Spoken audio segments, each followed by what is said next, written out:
Hello everyone, welcome back to my channel Learn Smart Coding. In this video we're going to see how to set the access tier for the blob storage and the block blobs. Now there are three tiers: hot, cool, archive. Hot is the default, cool is something that you can change, and archive is also something you can change.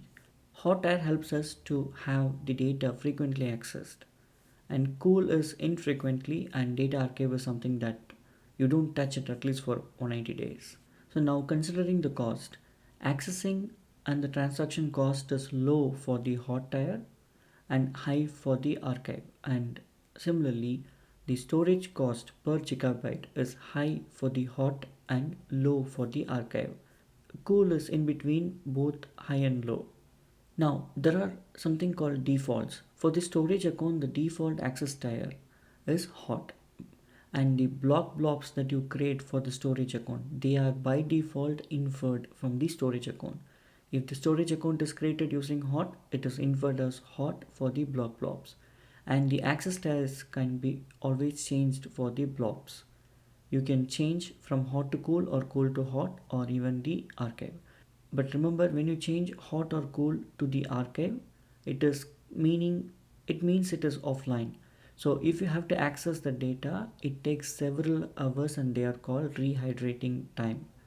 And it takes several hours to come back to the cool, and then only you can access the data. And now if you consider the different storage type, right? So we have blob storage and then general purpose v1 and v2. General purpose v2 and the blob storage supports the access tier, and you can always upgrade v1 to v2. v1 is legacy and they are not recommended. Enough of theory, come let's take a look at the portal and see how to change that.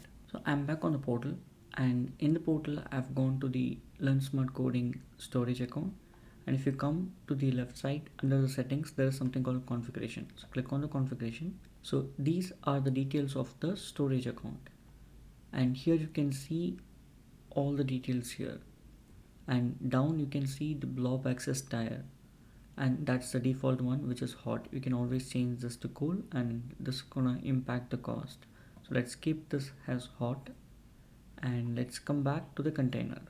I clicked on the containers, and these are the containers available, and let's go to one of the container called sample.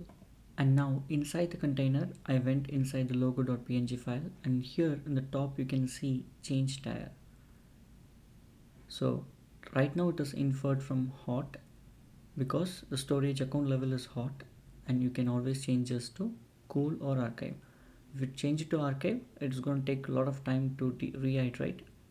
So let's put it to cool. Before I save, if you see, the access tier last modified is not applicable, and here the access tier is showed as hot inferred, and if I save, see the access tier is now cool and the last modified is current time. Now let's put this back to hot, hit on save. Now if you see, the access tier has become hot, but it is no more inferred, because once we change it, it is not inferred from the account level. So now you know how to change the access tier for the blob containers and the account level. Thanks for watching. If you like my video, don't forget to subscribe my channel, like it, share it, comment it, and never forget to click on the bell icon.